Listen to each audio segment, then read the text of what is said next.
Fala pessoal, eu sou o professor Marcos Vinícius Ribeiro e esse é o canal Papo Progressista. E o assunto de hoje é cristofobia. Isso existe? Se existe, vamos falar sobre isso.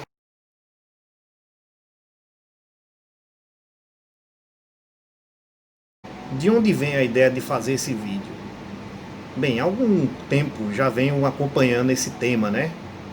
E tenho visto com bastante cuidado. Eu tenho postado algumas coisas assim nas redes sociais, né, alguns comentários que eu vejo absurdos que eu vou lá dar minha opinião e aparece, vira e mexe alguém para querer me refutar. E vários cidadãos que vieram me refutar vieram com a mesma ladainha, né? Ah, você está falando isso, que cristofobia não existe porque você não foi pesquisar. Pois bem, eu não fui pesquisar, você tem certeza disso? Né? Quem está precisando pesquisar é você, sair da sua bolha. Eu respondi isso para a maioria deles. Mas só que eu percebi que eu precisava pesquisar mais um pouco. E aí eu fui procurar realmente o que estava levantando esse debate aí nos últimos tempos, né? É certo que a cristofobia ela já vem sendo tratada, esse tema, de uns 10 anos para cá, se vem falando muito nisso. Mas nos últimos tempos, depois da virada conservadora, que os governos conservadores chegaram ao poder, isso aí virou algo, né, que virou meio que plataforma política de alguns governos. Inclusive do nosso governo aqui, né? O nosso excrementíssimo presidente Jair Bolsonaro usou isso como pauta, né? Lá num discurso que ele fez na ONU lá em setembro. Quando eu assisti o discurso e vi ele falando aquilo, eu percebi somente uma coisa: que ele não estava falando para o mundo, ele não estava falando para as outras nações, não. Ele estava falando para os eleitores dele, alimentando o medo entre os eleitores dele. Foi isso que eu vi, né? Falando sobre algo que não condiz com a realidade. E, né, a gente sabe que não só ele, como toda a bancada evangélica aqui no Brasil, ele usa essa coisa de cristofobia para colocar medo e revolta nos seus eleitores e mantê-los eles sempre ali no cabresto, né?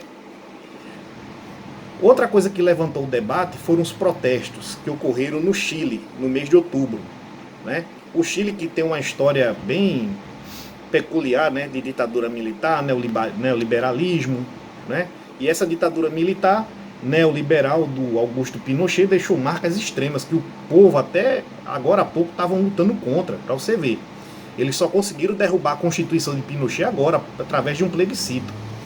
E muitos protestos houve ali na tentativa de mudar, né, essa questão da Constituição e vários outros fatores lá. E alguns manifestantes, né, de esquerda, eles queimaram igrejas.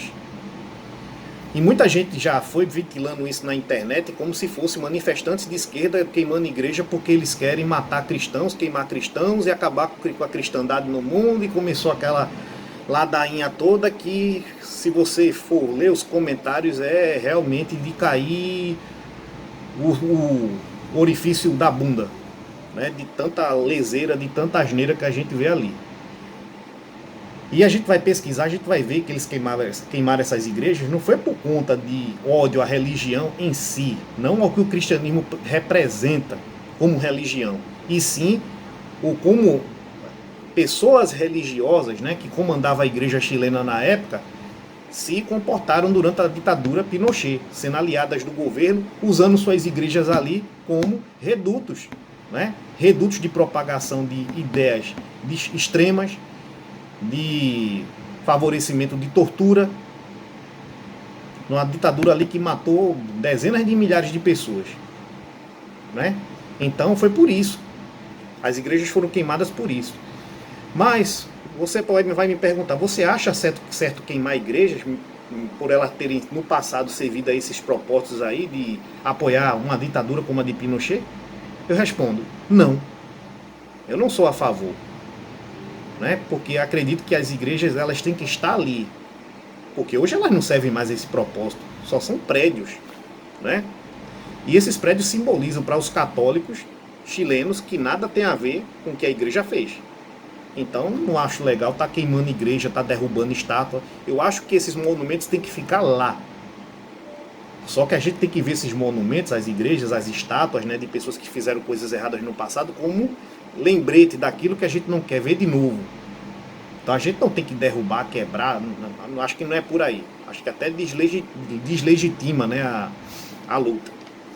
Então esses foram os dois pontos aí que levantaram o debate recentemente. Quer dizer, a má interpretação dos protestos no Chile, da queimada das igrejas lá, que embora, né, eu considero errado, mas não tem nada a ver com cristofobia. E mais uma lorota que Bolsonaro foi falar a nível internacional lá na ONU, né, que levantou ainda mais esse debate. O segundo ponto que eu quero abordar é: existe cristofobia no Brasil? Não. Pois é, né? Não tem como. Num país com mais de 80% de pessoas professando essa fé, né, dentre católicos, protestantes, de várias vertentes, né, neopentecostais, batistas, presbiterianos, dentre outras. E você ainda tem eles ocupando todos os espaços, ocupando as paredes, né, com imagens de santos, com crucifixos, né, ocupando os calendários com seus feriados, ocupando também cadeiras na representação política, né, seja nas câmaras municipais, estaduais ou federais, e estão no centro do poder, porque o presidente, né, o excrementíssimo Jair Bolsonaro, se diz evangélico, cristão, e é para esse pessoal que ele acena, né? Eles descobriram o ponto fraco, que falar de Deus é a solução para tudo, né? E é a grande sacada eleitoral dele. Então você tem aí os cristãos como centro de poder. Como é que esse pessoal é perseguido? Então aí a gente já responde já nessa, com isso aí a gente já mataria a questão, né? A maior parte da população é cristã dentro dos centros de poder. Então aí a gente não pode simplesmente dizer que existe uma cristofobia no Brasil. Falando no Brasil, né? É a mesma coisa que dizer também que existe brancofobia por parte dos negros, heterofobia por parte dos gays, né? É a mesma coisa. Quem ocupa os centros de espaço são os religiosos, homens brancos e héteros. Estão todos lá. Então, como é que se eles estão no centro de poder, como é que eles são perseguidos? É mais fácil eles serem hoje perseguidores, né? Então, como perseguidores, os cristãos, não todos, não estou generalizando, mas algumas vertentes cristãs perseguem, elas acusam, né, os não cristãos de fazerem aquilo que eles fazem. Ou por acaso você já viu alguém sair de um terreiro de Umbanda para queimar a igreja evangélica ou católica que seja? Você vê o contrário acontecer no Brasil, não é? Queimam terreiros, demonizam a religião, não é? Discurso de ódio à vontade. Isso não é perseguição. Então a gente, mas nem por isso os ubandistas, o pessoal do candomblé fala de candomblefobia ou bandofobia. Eles podiam, né, dizer que há isso.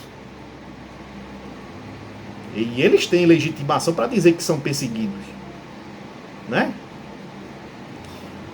Outra coisa também que apoia essa questão da cristofobia aqui no Brasil, que está dentro ainda dessa segunda questão, esse vitimismo que alguns cristãos professam vem justamente das teorias da conspiração ventiladas aí, né? Que foi a tônica da campanha de Bolsonaro lá em 2018.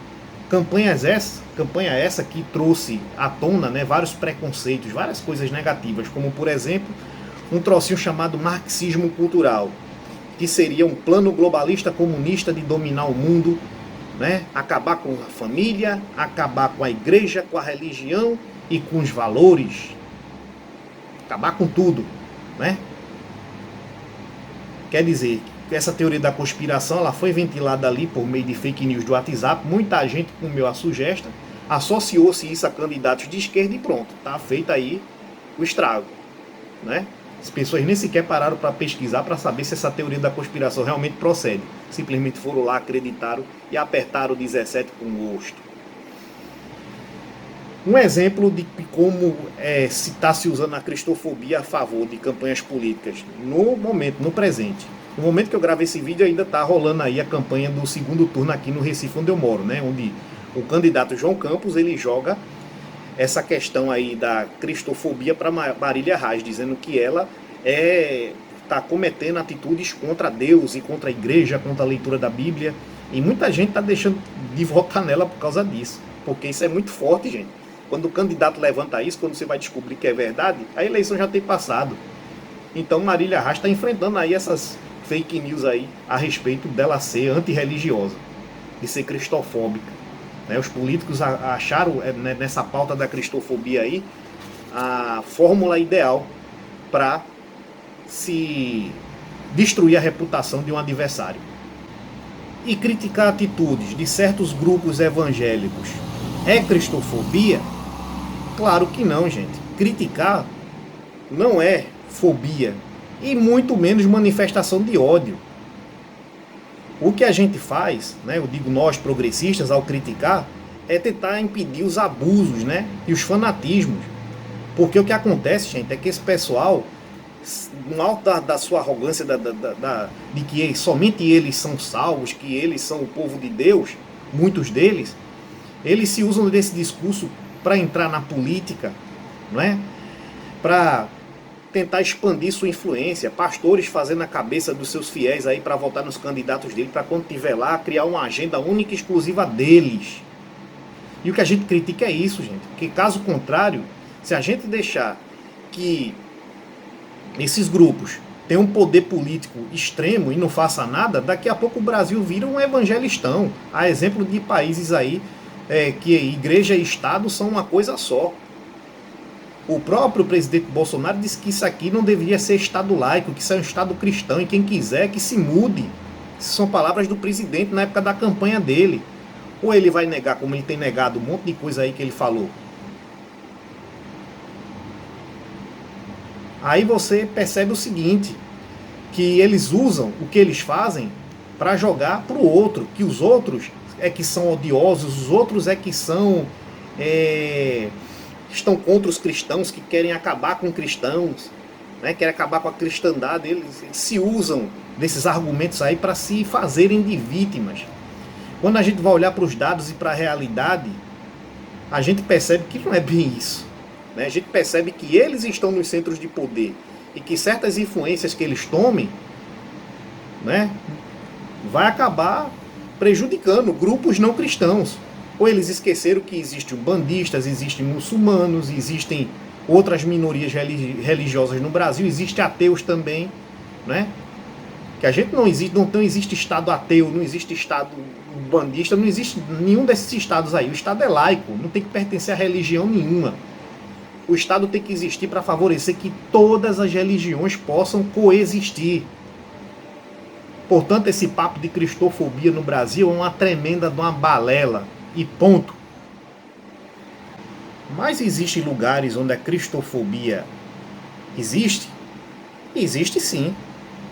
Países islâmicos, principalmente na África, onde alguns missionários cristãos vão lá tentar converter algumas tribos, e os muçulmanos, os islâmicos de lá, acabam não aceitando isso e realmente perseguem, matam muitos cristãos que vão para ali.